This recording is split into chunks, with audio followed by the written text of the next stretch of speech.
Ketua Umum PDI Perjuangan Megawati Soekarnoputri mengkritik situasi hukum yang seolah dipermainkan sehingga kekuasaan dijalankan tanpa batas yang dihalangi. Hal ini disampaikan Mega dalam pidato politiknya di HUT ke-51 PDI Perjuangan. Bahwa negara ini dibuat dengan susah payah, bahwa kita ditekan 3,5 abad oleh para penjajah. Lalu sekarang para elitnya, orang-orang yang sudah berkelayakan, melupakan yang namanya akar rumput, yang namanya wong cilik, yang masih sengsara, yang tidak berkeadilan. Sekali lagi saya katakan, kita setiap warga negara Republik Indonesia, siapakah dia? Akar rumput, rakyat, mempunyai hak yang sama di mata hukum. Sekarang hukum itu dipermainkan, bahwa kekuasaan itu dapat dijalankan semau-maunya saja. No, no and no. Saya selalu bilang kalau ngomong tuh sekarang 3 kali. Kenapa? Karena nomor kita 3. Sementara Sekjen PDIP Hasto Kristianto menegaskan pidato Megawati yang menyinggung soal kekuasaan dijalankan semaunya menjadi peringatan kepada pemimpin saat ini yang mana harus sesuai aturan yang telah ditetapkan agar demokrasi berjalan baik. Ibu Mega juga mengatakan termasuk saya pribadi, sehingga oleh konstitusi kekuasaan presiden dibatasi 2 periode, sehingga tidak perlu ada upaya-upaya memperpanjang baik secara langsung maupun tidak langsung. Bangun demokrasi dengan sehat, demokrasi sebagai mekanisme 5 tahunan yang seharusnya menunjukkan peningkatan kualitas dari demokrasi itu sendiri. Karena kekuasaan itu sifatnya sementara dan itu diberikan oleh rakyat, maka harus digunakan sebaik-baiknya untuk kepentingan rakyat, bangsa, dan negara. Dengan pidato Satyam Eva Jayate, Ibu Mega mengingatkan bahwa rakyatlah yang memiliki kebenaran politik itu. Dialamatkan untuk Pak Jokowi kemudian? Ya, kalau Pak Jokowi juga sudah sangat paham bahwa konstitusi mengamanatkan jabatan presiden hanya 2 periode. Dan dalam demokrasi yang sehat, itu yang harus dijalankan dengan sebaik-baiknya. Tugas seorang pemimpin itu juga ditentukan untuk mempersiapkan siapa calon pemimpin. Dan itu muncul seharusnya dari bawah, bukan dari... Dalam pidato politiknya, Megawati pun juga mengingatkan jika pemilu bukanlah alat politik untuk mengabadikan kekuasaan dengan segala cara. Lalu sebenarnya, siapakah yang dituju dari pidato politik Mega kali ini? Tim Liputan, Kompas TV.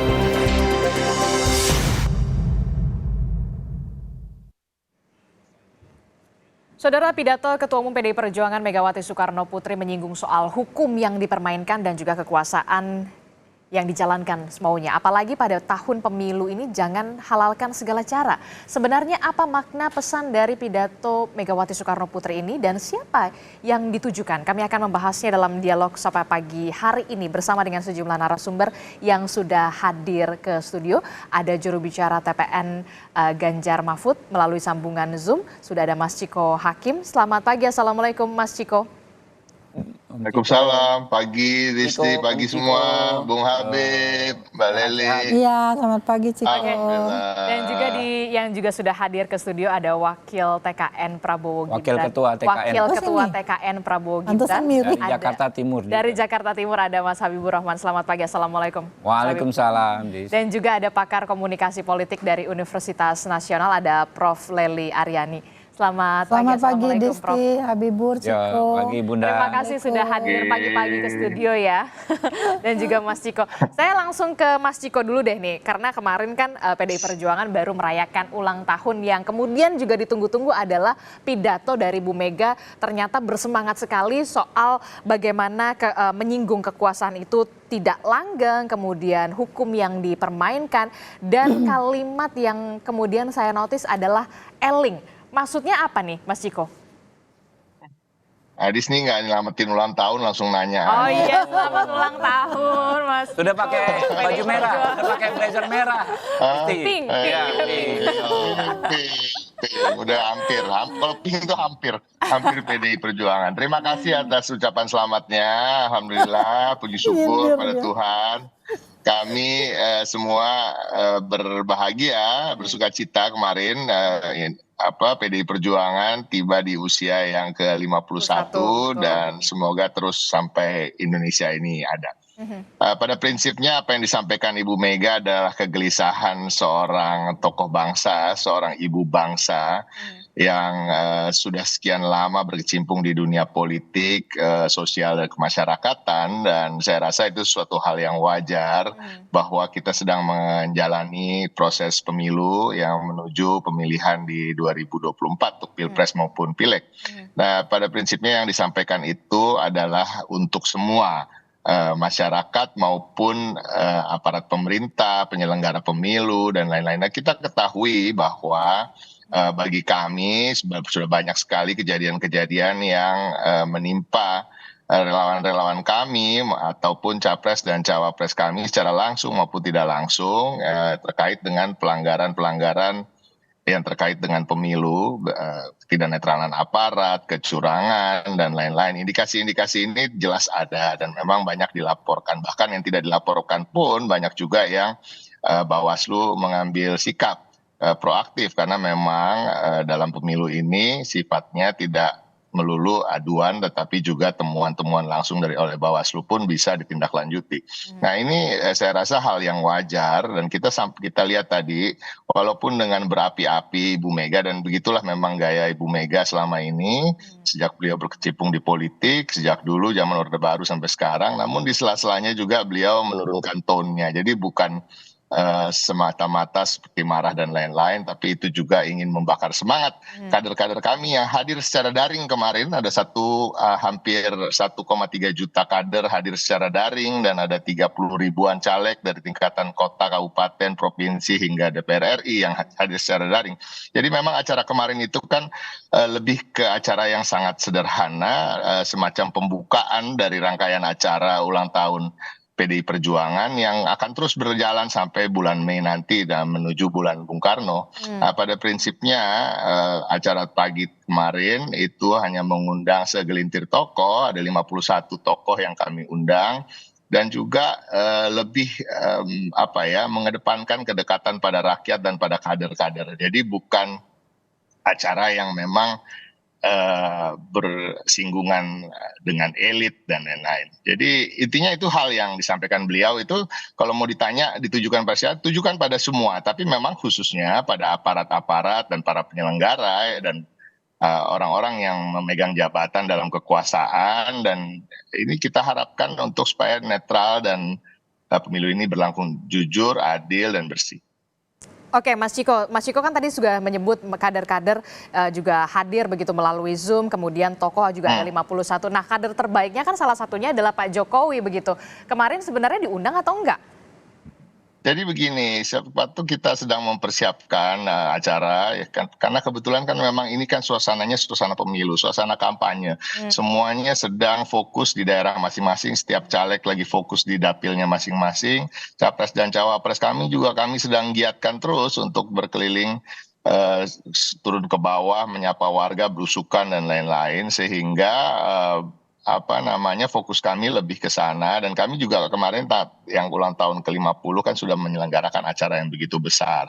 Jadi kita berpikir juga bahwa kali ini kita berbicara untuk melakukannya secara sederhana dan lebih tepat sasaran. Jadi kemarin itu setelah pembukaan terus sorenya jam 4 dan jam 7 malam serentak di seluruh Indonesia itu semua kader, semua caleg turun ke bawah dan merayakannya bersama rakyat sampai tingkatan RT dan RW gitu. Nah, itu yang menjadi titik berat kami. Nah, masalah dengan ketidakhadiran Pak Jokowi. Nah, sebelum kami ketika kami sedang mempersiapkan acara di mana akan diselenggarakan dan lain-lain, Istana sudah mengeluarkan statement bahwa pada tanggal sekian-sekian Pak Presiden akan meninggalkan tanah air dan untuk bertugas melakukan kunjungan ke luar negeri. Nah, kami menghormati agenda Presiden dan tentunya sebagai petugas partai tetap tugas negara lebih penting daripada untuk hanya menghadiri hari ulang tahun. Sehingga kami tidak mengirimkan undangan, tetapi kami mengirimkan undangan untuk Pak Ma'ruf, Bapak Wapres dan beliau berkenan hadir. Oke, jadi karena memang sudah tahu agendanya akan ke 3 negara, Filipina, kalau tidak salah Vietnam dan juga Brunei Darussalam, kemudian akhirnya undangannya ke Pak Ma'ruf ya, begitu Betul. ya? Oke, oke. Saya ke Mas Habib. Mas Habib, ini kan yang kemudian menjadi apa ya, perhatian juga kemudian Pak Presiden ini tidak hadir untuk pertama kalinya di acara HUT begitu ya, karena memang ada kunjungan kerja. Tapi ada juga yang beranggapan ya ini karena ya agak sedikit renggang. Kalau Anda melihatnya, apalagi kemarin kan sebelum debat sempat ketemu Pak Prabowo. Ya, sedikit saya tanggapi pidato Ibu Mega ya. Selamat ulang tahun dulu ke Bung Ciko dan rekan-rekan. Terima kasih Bung Habib. Jadi memang soal yang disampaikan Ibu Mega sudah seperti kembali Orde Baru dan lain sebagainya, itu adalah hal yang wajar disampaikan kepada setiap pemerintahan yang berkuasa. Dulu ketika Ibu Mega jadi presiden di tahun 2001 sampai 2004, hal yang sama juga dituduhkan kepada Ibu Mega oleh kita-kita ini, aktivis di luar pemerintahan. Misalnya adanya 3 pelanggaran HAM berat, lalu adanya 39 aktivis yang dijebloskan ke penjara karena dianggap menghina presiden. Ada juga terbunuhnya aktivis HAM Munir. Ada juga terbunuhnya TSLY, aktivis di Papua. Jangan lupa ada darurat militer di Aceh. Ada 3 pelanggaran HAM berat di era itu. Itu semua akhirnya Human Rights Watch, lalu Amnesty International membuat tulisan yang sangat dikenal sampai sekarang bahwa kembalinya Indonesia ke era Orde Baru. Itu dimulai di mana? Tuduhan-tuduhan tersebut kepada pemerintahan yang berkuasa dimulai di eranya Ibu Megawati. Jadi kalau kita di kekuasaan, memang kita harus membuka diri terhadap semua masukan, termasuk ya yang disampaikan Ibu Megawati tersebut. Dianggap disampaikan kekuasaan tidak langgeng dan lain sebagainya, ya itu harus diterima karena tiap orang yang berkuasa itu akan mendapat begitu. Dulu misalnya soal pemilu ini, ya kan, tuduhan-tuduhan rekayasa pemilu. Gus Dur mau mencalonkan di 2004, ya kan, dianggap dijegal oleh pemerintahan yang berkuasa saat itu, tidak memenuhi kalau nggak salah syarat kesehatan. Nah, jadi kita memang ada di negara demokrasi. Konsekuensi berkuasa adalah mendapatkan kritikan. Nah, kritikan Ibu Mega itu erga omnes. Sama disampaikan senior saya Bang Ciko ya, untuk semua ya. Jadi tentu latar belakangnya macam-macam. Ada yang mengaitkan karena Mbak Disti tadi, karena ini sudah renggang dan lain sebagainya. Menurut saya enggak itu. Ibu Mega ini kan ibu bangsa, ya, tokoh bangsa. Apa yang beliau sampaikan saya yakin ikhlas dari hati nurani, ya, sebagai seruan baik kritik maupun otokritik. Karena bagaimanapun Ibu Mega dengan pemerintahan yang saat ini ada, ya, termasuk Presiden Jokowi itu nggak bisa dipisahkan menurut saya. Ya, nggak bisa dipisahkan. Jadi apapun konteks politiknya, misalnya Pak Jokowi anaknya maju dengan cawapresnya Pak Prabowo, tetapi dalam konteks ideologis, dalam konteks yang jauh lebih strategis itu, ya nggak bisa dipisahkan. Jadi kalau tokoh seperti Ibu Mega berbicara, kita harus ambil itu sebagai nasihat, sebagai istilahnya wejangan. Buat jadi kita tidak semua. ada, maksudnya tidak maksudnya tujuannya kemana, ke penguasa misalkan ke pemerintahan begitu? Bukan, justru ke semua, ya termasuk ke pemerintahan, ya termasuk ke pemerintahan. Kita ambil yang baiknya. Kalau ada misalnya gimmick-gimmick lalu digoreng lagi, ini menyerang pemerintahan karena sudah berbeda kapal sekarang. Ya itu kan dinamika. Ya, udah berbeda kapal jadi? Enggak, itu kan ada yang ngomong begitu, ya kan. Kita pandang sebagai dinamika. Tapi kan kita ini kan tokoh-tokoh bangsa ini kan harus kita dengar wejangan-wejangannya, Bu. Nasihat-nasihat ini kan mahal, ya kan. Beliau punya sejarah panjang dalam mengabdi untuk bangsa dan negara, ya kan. Membesarkan satu partai politik selama puluhan tahun. 51 itu kan kontribusi tahun bukan waktu yang sebentar. besar untuk bangsa ini, ya, sumbangan besar beliau untuk bangsa ini. Ya, kita harus apresiasi itu. Gitu. Jadi jangan dipersempit lah ini ya. Diskursus ini hanya soal kontestasi saja. Menurut saya udahlah, kita ini sebagai bangsa, kita hajar-hajaran di media ya dengan Bung Ciko nih hampir tiap hari. Ini kan sampai Februari ya Om Ciko ya. Masih 33 hari lagi. 5-6 bulan ya kan. Besok-besok kita friend lagi gitu kan. Nggak ada masalah. Udah kita harus seperti itu menyampaikan ini namanya edukasi juga kepada publik ya, Bunda. Kita harus memberikan pendidikan politik yang baik terutama di pemilu 2024 ini. Prof Lely, apa yang bisa Prof Lely baca dari pidato kemarin dari Bu Mega yang begitu bersemangat menyinggung soal bagaimana kekuasaan, kemudian saya notice di situ berkali-kali kalimat eling. Ya. Pertama, selamat ulang tahun ya buat Bang Ciko dan PDIP.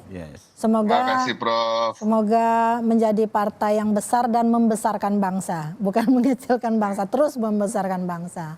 Itu pertama. Yang kedua, sejuk nih rasanya merasa beruntung pernah menjadi gurunya Habibur. Biar bagaimanapun mahasiswanya Prof. Pernah menjadi mahasiswa saya. Iya, gitu ya. Ternyata sampai sekarang. Jangan guru dan juga sekali murid. dosen tetap dosen. Dan dia tetap wise, santun gitu dalam berpolitik yang saya lihat ya. Terus saya amatin juga. Hari ini doang. Biasa kita hajar-hajaran Prof. Iya benar. Ini karena ada Prof Lely. Iya. Yang pertama setiap kali ada ulang tahun, entah itu individu, organisasi, kelompok atau masyarakat gitu, ada 3 hal itu yang dibangun di dalam momentum itu. Yang pertama refleksi, yang kedua introspeksi, yang ketiga motivasi. Jadi ketika merefleksikan, kalimat Ibu Mega itu bisa muncul karena refleksi. Jadi mungkin ada situasi yang sudah dibaca dan kita harus ingat juga loh, Pak Jokowi itu belum ada tanda kartu keluar dari PDIP ya. Jadi artinya masih menjadi bagian dari keluarga besar PDIP. Dan saya juga mengawal Pak Jokowi sejak dalam pemilihan gubernur di panggung ini Mas Ciko. Kita ini bersama-sama di Kompas TV, saya hampir 13 tahun menjadi narsum di sini. Kita mengawal perjalanan Pak Jokowi, kasih sayang Bu Mega itu begitu besar kepada Pak Jokowi. Jadi kalaulah ada yang Bu Mega sampaikan, mungkin karena Pak Jokowi memang tengah berkuasa dan dia adalah kader terbaik PDIP, otomatis kalau ada yang salah yang dilakukan oleh pemerintahan saat ini, itu adalah sentilan buat kadernya. Dan itu biasa-biasa saja, itulah bagian dari refleksi. Nah, itu menyangkut juga pada introspeksi. Kalau ini dilakukan, mudah-mudahan kalau emaknya yang ngomong, kalau ada yang salah bisa berubah. Jadi mungkin ada nuansa-nuansa, tadi Mas Ciko udah menyampaikan problem, Habibur juga udah menyampaikan problem-problem yang terjadi ketika Bu Mega. Yang terjadi pada hari ini itu menjadi bagian yang harus menjadi introspeksi bagi siapapun.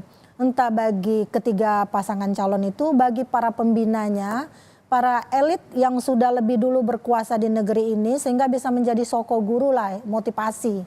Nah ini yang membangun, apakah dari mereka yang berkandidat ini, kita membaca nih, dari bertarung, dari bertanding, mari bersanding. Saya pernah menulis itu di Koran Nasional dan dimuat. Karena saya membaca, sudah selesai nih, pertarungan sampai bulan Februari ini setelah pencoblosan selesai sebentar. Tapi kalau hasilnya perlu digugat, berseteru lagi. Atau 2 putaran. Atau 2 putaran berseteru lagi. Jadi ujung-ujungnya memang yang terjadi demikian. Tapi kalau kita baca secara inti dari persoalan yang disampaikan oleh Bu Mega itu memang menukik kepada pemerintahan pada saat ini. Tapi juga sebagai bahan introspeksi karena dia yang menjadi bagian juga dari pemerintahan saat ini kan Bu Mega. Benar itu, beliau adalah guru bangsa yang bisa menjadi pencerah bagi semuanya. Ketidakhadiran Pak Jokowi silakan saja semua orang mengkait-kaitkan. Karena komunikasi politik itu kan memang bersifat simbol-simbol yang disampaikan tuh sembarang, semena-mena dan mana suka. Itu prinsip komunikasi politik yang terjadi. Jadi orang yang menerima pesan itulah yang menerjemahkan, bukan si penyampai pesan. Jadi kalau menurut Bu Mega intinya ini adalah introspeksi ke dalam dan keluar, bagi penerimanya bisa berbeda. Tapi intinya Kompas ini adalah media paling adem nih, yang tidak pernah ngompor-ngomporin ya. dinamika hari ini menunjukkan dua orang ini memang berbicara pada kapasitasnya yang menurut saya sudah berusaha mendinginkan. Mas Tapi Ciko, intinya ada koreksi, tapi gitu. ada koreksi dan juga ada introspeksi. Betulkah kemudian introspeksi ini dan juga koreksi ini memang ditujukan kepada bisa dikatakan penguasa pemerintahan Presiden Joko Widodo, Mas Ciko? Itu seperti saya sampaikan tadi, salah satunya ya, dan memang kan kita juga melihat Bawaslu, KPU, Kompas TV juga sering mengundang, beberapa stasiun TV lain juga sering mengundang, dan topiknya dan temanya adalah pelanggaran-pelanggaran yang terjadi dalam pemilu ini.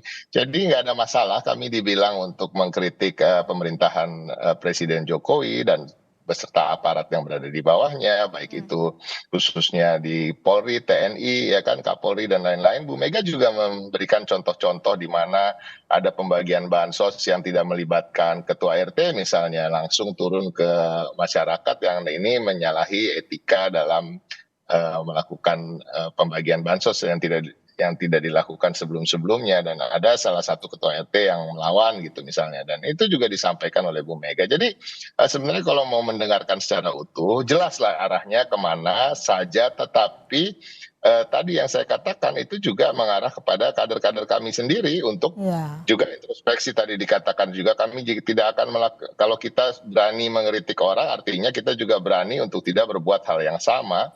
Dan juga satu, untuk tetap waspada. Ini adalah masa kampanye, masa pemilu, di mana memang kita sedang berkontestasi. Tadi disampaikan oleh Habib, berkontestasi dengan keras. Nah, ini nggak ada masalah, sama-sama mempunyai cita-cita untuk membangun bangsa ini, walaupun beda jalan, beda visi, beda misi, beda cara gitu. Nah, tapi intinya apa yang disampaikan Bu Mega, saya setuju dengan apa yang dikatakan oleh Prof. Lely.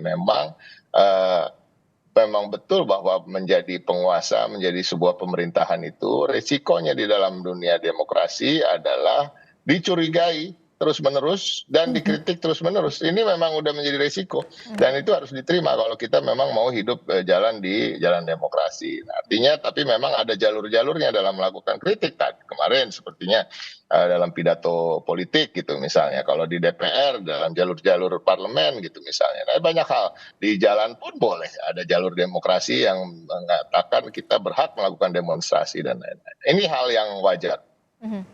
Oke, ini adalah hal yang wajar kalau menurut Mas Ciko. Nah, ini yang juga kemudian menjadi pertanyaan juga buat saya adalah kalau Bu Mega mengatakan tidak ada kekuasaan yang langgeng, tidak ada kekuasaan yang abadi. Nah, kalau Prof. Lely sendiri mencernanya seperti apa? Maksudnya dan tujuan ini kemana? Ya, komunikasi politik itu kan ada 3 esensinya. Dia berbicara tentang substansi informasi yang dihadirkan. Yang kedua, setting di mana informasi disebarkan. Yang ketiga adalah tentang fungsi yang dijalankan. Bu Mega berbicara dalam kapasitasnya sebagai ketua partai politik yang notabene anggota-anggotanya itu bersebaran. Baik di eksekutif, mungkin juga di legislatif mantan-mantannya, dan juga di yudikatif gitu kan. Nah, di legislatif otomatis masih banyak karena mereka adalah peraih suara terbanyak. Setelah itu Gerindra, baru Golkar kan. Nah, intinya memang kekuasaan yang dijalankan itu cenderung membuat orang lupa. Cenderung. Selalu ada kecenderungan ketika ada orang-orang yang masuk ke dalam sistem, biasanya tidak bisa merubah sistem. Yang ada adalah terseret ke dalam sistem. Betul. Dan ini adalah peringatan agar Anda yang masuk ke dalam sistem kekuasaan harusnya eling. Ingat kata eling aja berapa kali Bu Mega sampaikan ya. Artinya saya bilang tadi ini adalah introspeksi ke dalam dan keluar. Jadi ke dalamnya bagi kader-kadernya, bagi dirinya sendiri, keluar bagi mereka-mereka yang mungkin akan masuk dalam pertarungan kekuasaan selanjutnya. Yang kita tidak tahu siapa yang akan menjadi pemenang. Hanya Tuhanlah yang tahu kan. Bahkan pengelolanya sendiri tidak ada yang pernah tahu. Nah, intinya pesan itu memang penuh makna, dan menurut saya siapapun yang menjadi elit komunikasi politik atau komunikator politik sebaiknya mulai sekarang juga mulai menata substansi informasi yang dihadirkan. Kata Bang Ciko, sesuai dengan fungsinya, setting di mana informasi disampaikan, ya di partai politik, di DPR, jangan di sembarang tempat sehingga akibatnya akan berdampak pada hukum gitu kan. Dan karena fungsi yang dijalankan udah tepat, jadi udah tepat yang disampaikan oleh Bu Mega, udah tepat yang disampaikan oleh Bang Ciko juga oleh Habibur. sebagai TKN-nya masing-masing.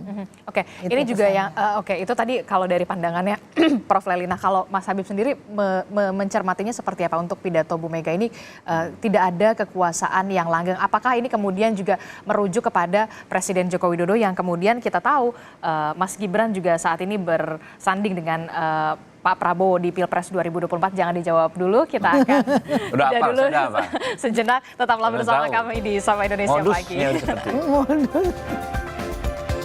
Terima kasih Anda masih bersama kami di Sapa Indonesia Pagi. Saudara, kita masih membahas soal bagaimana pidato dari Ketua Umum PDI Perjuangan Megawati Soekarno Putri di hari ulang tahun ke-51 PDI Perjuangan yang kemudian menjadi apa ya tadi kalau kata Prof. Leli, introspeksi, kemudian juga refleksi dan refleksi, motivasi, dan ditujukan ke siapa, ke penguasa, ke pemerintahan, itulah yang kemudian semoga menjadi apa ya bahan introspeksi, betul ya. Iya. Nah, ini yang juga tadi saya singgung adalah soal bagaimana Bu Mega mengatakan kekuasaan itu tidak langgeng. Apakah kemudian ini ada kaitannya soal Pak Presiden Joko Widodo yang kemudian kita tahu Mas Gibran ini juga bersanding dengan Pak Prabowo di Pilpres 2024? Ya, seperti kita bahas sejak awal, apa yang disampaikan Ibu Mega ini kan kritik, otokritik kepada kita semua.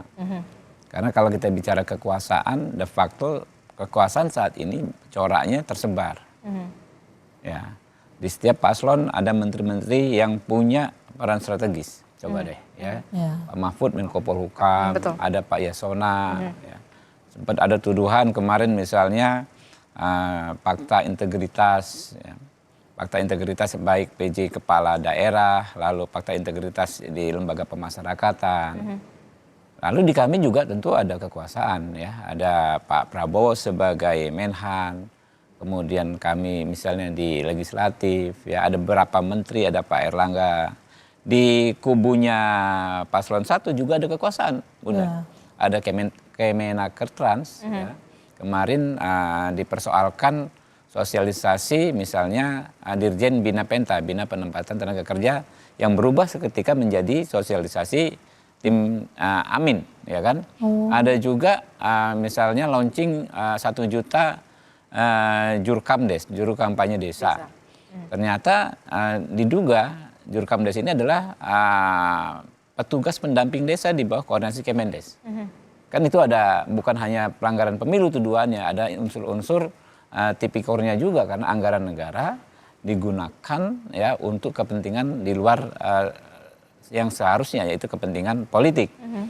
Nah, itu kan kekuasaan menyebar. Tidak seperti di era Orde Baru berhadapan-hadapan face to face antara di luar kekuasaan oposisi dengan di dalam kekuasaan. Nah, sehingga benar Ibu Mega sudah sangat bijak, sangat tepat menyatakan eling. Kami sendiri, Mbak Disti, ya Bunda, Pak Ciko, kami sendiri selalu mengingatkan kepada para pendukung kami, kepada kader kami, kepada tim kami, hati-hati. Ya, kenapa? Karena di situasi seperti saat ini, justru penyalahgunaan kekuasaan bisa menjadi bumerang. Maksudnya misalnya nih, ya kan, membantu pemenangan Prabowo Gibran dengan menyalahgunakan kekuasaan, ya kan? Itu yang kemudian juga disoroti. Terjadi di mana-mana. Kita tahu sekarang ada ini nih, handphone ini. Ya kan, dengan handphone bisa menjadi viral kemana-mana. Dilaporkan ke Bawaslu. Siapa yang bisa kondisikan dan cek Bawaslu? Yang pastikan Bawaslu misalnya 100% berpihak ke satu kekuatan. Belum tentu. Ya, ketika itu tersebar di banyak tempat, ya, lalu dianggap terstruktur, sistematif, dan masif. Upaya orang ini yang mungkin karena naluri, namanya manusia, wajar saja, bisa saja di daerah tertentu dia kebetulan PJ Bupati dia suka Pak Prabowo misalnya kan, dia coba lakukan yang bertentangan dengan hukum misalnya untuk memenangkan Pak Prabowo. Tapi kan aturannya sudah jelas. Tetapi makanya itulah resikonya, ya kan, di era seperti ini ada aturan, malah Anda melanggar aturan, Anda terbukti melanggar aturan, merugikan kami, merugikan Pak Prabowo. Jadi nggak bisa juga kita melihat kekuasaan itu gampang disalahgunakan zaman sekarang karena masyarakat itu media, ya, kemudian netizen sekarang kan semua orang menjadi wartawan, Bunda. Dengan handphone ini, kalau zaman dulu ya mesti kita kontak ke media, stasiun TV di lokal di mana. Kalau sekarang ketika bisa di-up langsung di-up di media sosial. Dalam waktu 5 menit tersebar.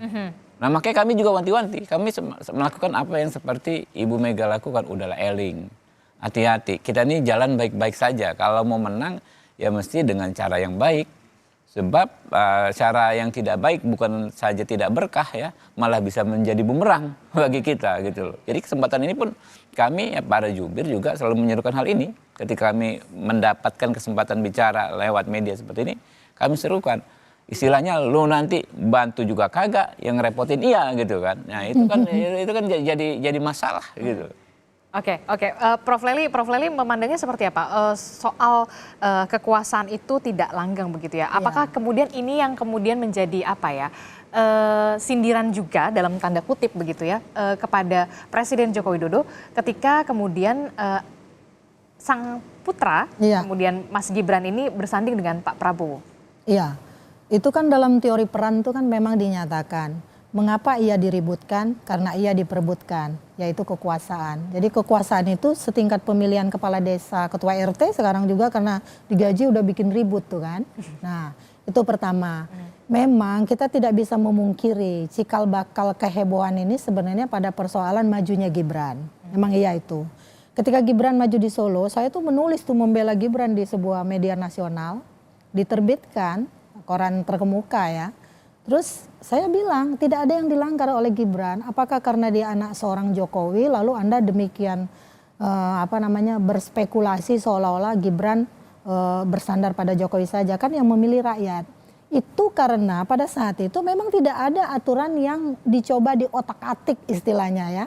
Kemarin ini persoalan itu memang bermula dari MK gitu. Jadi seperti ada keinginan yang kuat seolah-olah entah dari Pak Jokowi, entah dari siapa, entah dari pembisiknya yang mencoba masuklah Pak anak Bapak karena ini hari terakhir. Kalau nanti Bapak tidak berkuasa lagi nggak mungkin bisa masuk. Jadi persoalannya bukan pada Gibran yang anak muda, bukan. Jadi pada aturan yang diotak-atik itu dan memang sudah terbukti melanggar etika. Tapi kan sudah selesai. Sudah selesainya juga menyisakan 3 soal. Soal hukum itu kan harus ada kemanfaatan, harus ada keadilan. Satu lagi apa Beb? Manfaatan, keadilan dan kepastian. Secara kepastian, ya, secara kepastian sudah pasti kan. Secara hukum keputusan MK final and binding, tidak bisa diganggu gugat. Secara kemanfaatan bermanfaat bagi kelompoknya Pak Prabowo dan Habibur. Ya, bahwa Gibran akhirnya bisa dicalonkan. Tapi secara keadilan bagi kelompok lain tidak adil. Ini suara ini harus kita dengar juga, apalagi saya akademisi ya. Jadi saya tidak membela siapa-siapa, saya melihat 3 halnya oke, sudah jalan. Tapi satu, tidak adil bagi kelompok Pak Prabowo karena bisa mengajak Gibran, tidak adil bagi yang lain. Dan inilah yang dibaca sebagai upaya bahwa seolah-olah Pak Jokowi ya kekuasaan itu ada batasnya, ada akhirnya. Tapi Pak Jokowi seperti tidak ingin mengakhiri. Jadi ada tuduhan, ada justifikasi politik dari orang-orang yang memang menggugat itu dan ini tidak salah juga. Dan ini realitasnya. Tapi meskipun demikian tinggal dibuktikan. Pak Prabowo bilang kan rakyat yang akan memilih. Memang rakyat akan memilih, mungkin Pak Prabowo akan menang bersama Gibran. Tapi ada persoalan soal keadilan yang dibaca yang menurut saya sampai jabatan itu berakhir akan terus juga diotak-atik, akan diganggu-gugat. Karena memang bisa diganggu-gugat menurut pikiran keadilan tadi. Jadi gini, terkait putusan MK, publik juga sudah membaca detail-detail soal putusan MK-MK. Di mana memang MK-MK justru tidak bisa menunjukkan terjadinya intervensi dari luar. Ya, itu yang jadi dasar dijatuhkannya hukuman terhadap Anwar Usman.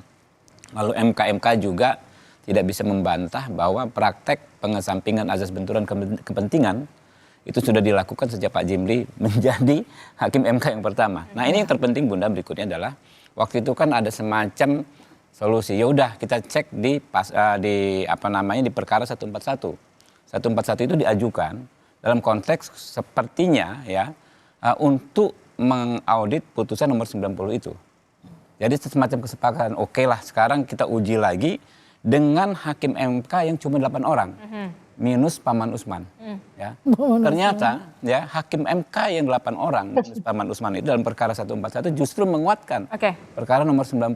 Jadi dalam konteks keadilan, kepastian, kemanfaatan sebetulnya sudah sangat clear. Nah, kita bicara teknis hukum memang sulit ya.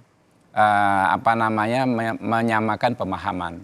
Tapi sekarang seperti yang dikatakan Pak Prabowo, ya sudahlah. Hakim yang paling tepat itu siapa? Rakyat. Tuhan. Bukan, Tuhan rakyat. juga. Dalam konteks Suara rakyat, suara Oke. Tuhan. Ya, rakyat gitu kan. Rakyat silakan Biar rakyat yang menilai kalau kata Pak Prabowo. Karena kalau kita beradu argumentasi Nggak sebetulnya selesai.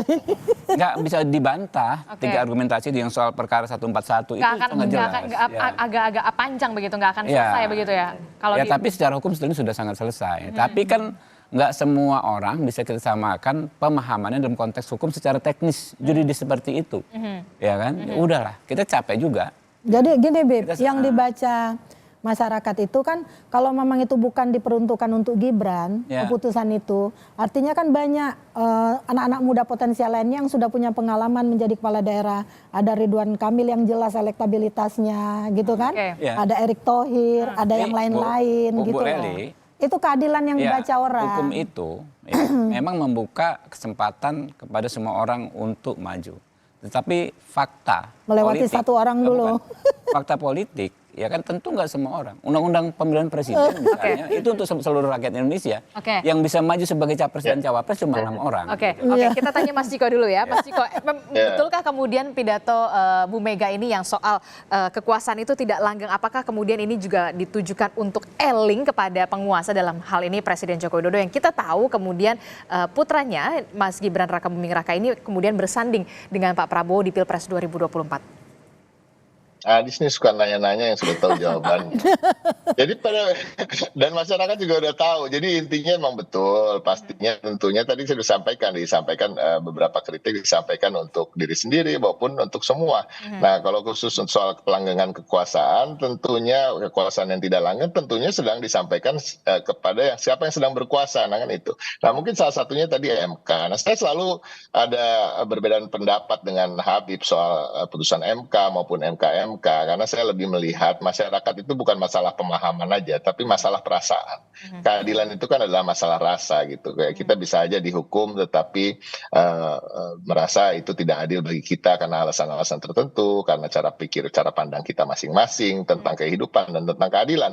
Nah ini juga tentunya kita tahu dan ini beredar umum di masyarakat ada rasa keadilan yang terusik, terlepas dari segala fakta-fakta hukum dan lain-lain. Nah, yang kedua soal mengingatkan soal kekuasaan itu tidak langgeng, Bu Mega pantas bicara seperti itu dan dia mempunyai statur yang tepat untuk menyampaikan itu karena beliau pernah menjadi presiden dan sudah tidak lagi menjadi presiden. Jadi dia tahu bahwa memang betul kekuasaan itu tidak langgeng dan ada masa jabatannya seperti kalau kita bicara soal undang-undang, masa jabatan presiden itu dibatasi udah 2 periode. Tetapi juga ada kejadian di mana ada pemaksaan, ada upaya-upaya untuk melanggengkan dengan mengusulkan 3 periode dan lain-lain. Jadi banyak sekali contoh-contoh yang terjadi sehingga sampai pada titik Bu Mega merasa harus mengingatkan itu, termasuk mungkin dicalonkannya Gibran juga gitu kan dengan melalui perubahan aturan di Mahkamah Konstitusi. Nah ini kita jujur aja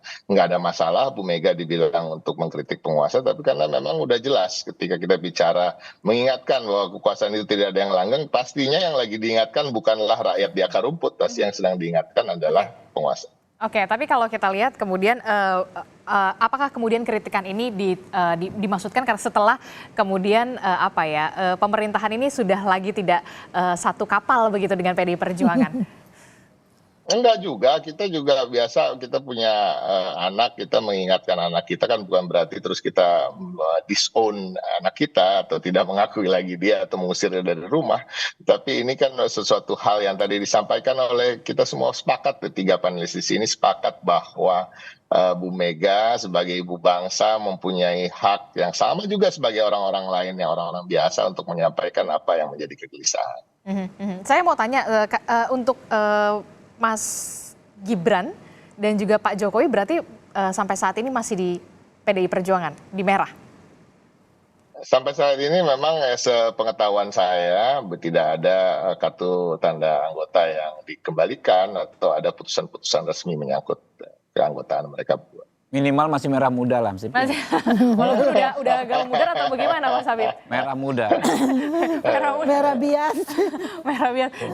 Prof Leli, apa yang ingin menjadi penyampai message yang efektif begitu ya, apalagi di tengah kita sebentar lagi ya, ini 33 hari lagi komunikasi yang dilakukan oleh elit-elit politik saat ini. Iya. 33 hari itu bisa panjang, bisa pendek. Lama, Mbak. Ya, tergantung cara mengisinya, cara mengisi komunikasi politik apa yang dibangun. Makanya saya seringkali menyampaikan kepada mahasiswa saya, ke teman-teman saya yang memahami ilmu komunikasi itu kan selalu bersandar pada teorinya Laswell. Laswell itu berhenti pada efek. Padahal realitas komunikasi politik itu ada satu lagi, yaitu umpan balik. Nah, ketika itu terjadi, semua orang yang paham tentang komunikasi politik, terutama elit menurut saya, bahwa berkelindanglah dalam pesan-pesan komunikasi politik yang memikirkan bahwa ini harus ada umpan baliknya, akan sampai pada umpan balik. Nah, ketika para teoritisi nggak memikirkan, mereka yang berpraktek politik ini yang melakukan itu. Sehingga 33 hari ini bisa diisi dengan sesuatu yang bermakna. Pesan politiknya itu sampai. Jadi bukan hanya sampai tapi dipertukarkan. Makanya tidak ada penyampaian pesan politik tapi pertukaran pesan politik. Karena komunikasi politik itu tidak lagi dikonsepsikan sebagai yang bersifat satu arah atau linier. Tapi sudah interaksional, konvergen, bahkan transaksional. Nah, transaksionalnya harus positif gitu. Jadi jangan ada lagi gimmick-gimmick yang mendiskreditkan salah satu pihak, tapi membangun kekuatan secara bersama. Toh pada akhirnya mereka tuh bertentangan di layar kaca, di belakang mereka cipika-cipiki loh, gitu kan. Itu yang terjadi. Semuanya, para calon juga demikian. Dan saya saksi hidup seringkali berada di antara mereka. Gitu. Tadi Prof Leli mengatakan bisa jadi ini merupakan komunikasi umpan balik. Ketika sebelumnya kita tahu Pak Jokowi ini bertemu dengan Pak Prabowo, kemudian partai pendukung dari koalisi Pak Prabowo. Apakah kemudian pidato ini juga merupakan salah satu bentuk komunikasi umpan balik yang dilakukan oleh PDI Perjuangan ketua umumnya? Iya, sebenarnya ya Pak Jokowi itu kan kader paling disayang sama Bu Mega. Bahkan kalau menurut masa jabatan Orde Baru kan 32 tahun. Pak Jokowi itu menjabat dalam lindungan dalam bimbingan PDIP itu 22 tahun. Total jenderal ya, dari wali kota, gubernur, dan akan berakhir nih sebagai presiden. Nyaris 22 tahun bukan masa yang kecil. Kalau anak gadis itu udah bisa sampai kawin gitu ya, istilahnya ya. Artinya sudah banyak sekali petuah-petuah politik, petata-petiti politik yang sudah dibangun melalui Bu Mega kepada perjuangan Pak Jokowi yang dari awal tadi. Jadi intinya menurut saya selayaknya, kalau pesan saya, Pak Jokowi hadirlah kemarin. Tapi kan kemarin ketika ketemu dengan ketua partai dikritik, dibilang berpihak. Jadi serba salah juga. Barangkali pilihan itu menjadi sulit. Dia kader PDIP, tapi ketika dia ketemu nanti dengan seluruh kader PDIP, ada asumsi yang salah. Ini gimana sih main dua kaki lagi? Ini anaknya ada di sini, ini dia partai. Jadi memang elit itu harus lebih cerdas dari kita sebagai pengamat, dari kader-kadernya. Mereka harus lebih tinggi inteligensi politiknya gitu. Mas Habib. Ya memang situasi di elit itu kadang-kadang kita sulit pahami. Ya, kenapa? Karena dinamika yang terjadi itu kan nggak semuanya bisa terbuka. Ya. Ternyata banyak hal-hal yang sederhana, tapi kita overanalysis, orang banyak mengasumsikan macam-macam, menjadi rumit sekali. Ya, kadang ada panggung depan dan ada panggung belakang. Ada panggung tengah juga. Ada panggung tengah tuh kalau kata Prof Leli. Panggung-panggung saja ya, tapi memang faktanya saya juga begitu.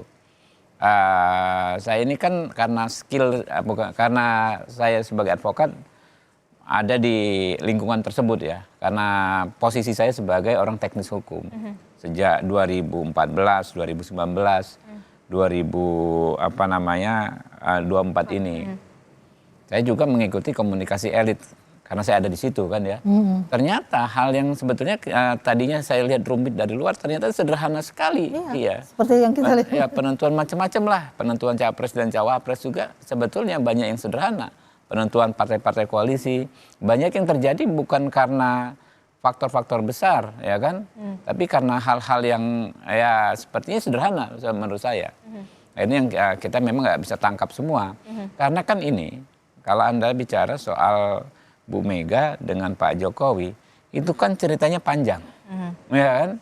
di dalam konteks kita berjuang ini saya selalu bilang ada persoalan ideologi, ada persoalan politik, ada persoalan organisasi.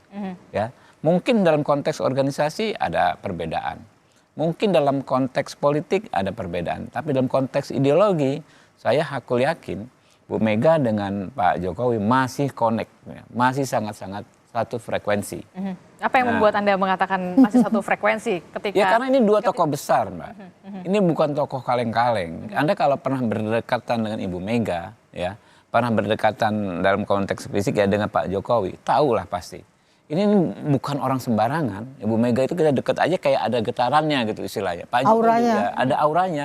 Dia ngomong hal sederhana itu bermakna dalam gitu. Jadi dua orang ini ya kan ya mungkin saja dalam konteks organisasi, dalam konteks politik nggak sama, nggak satu frekuensi mungkin.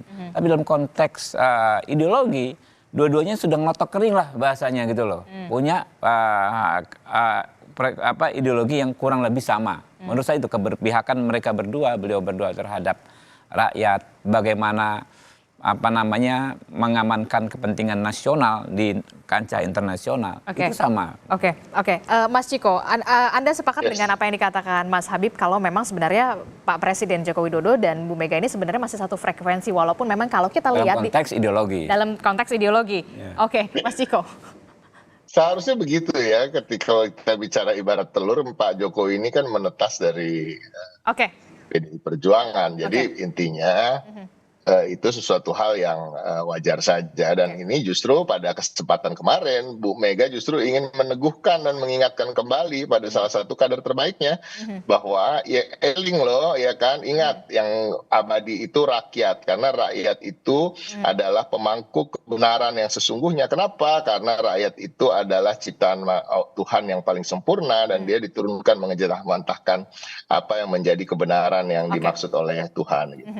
Kalau kita lihat suara Tuhan, suara rakyat begitu ya. Itu yang kemudian jangan sampai kemudian di pemilu 2024 ini janji-janji fana yang buat rakyat merana. Pastinya ya. Itu kata-katanya. Itu yang kemudian harus garis bawah ya. Baik, terima kasih Mas Habibur Rahman, Prof. Lely, Mas Ciko telah bergabung bersama kami. Kita kembali lagi nanti di dialog, di kesempatan dialog lagi nanti ya. Terima kasih. Assalamualaikum, selamat pagi. Hati-hati di jalan. Siap.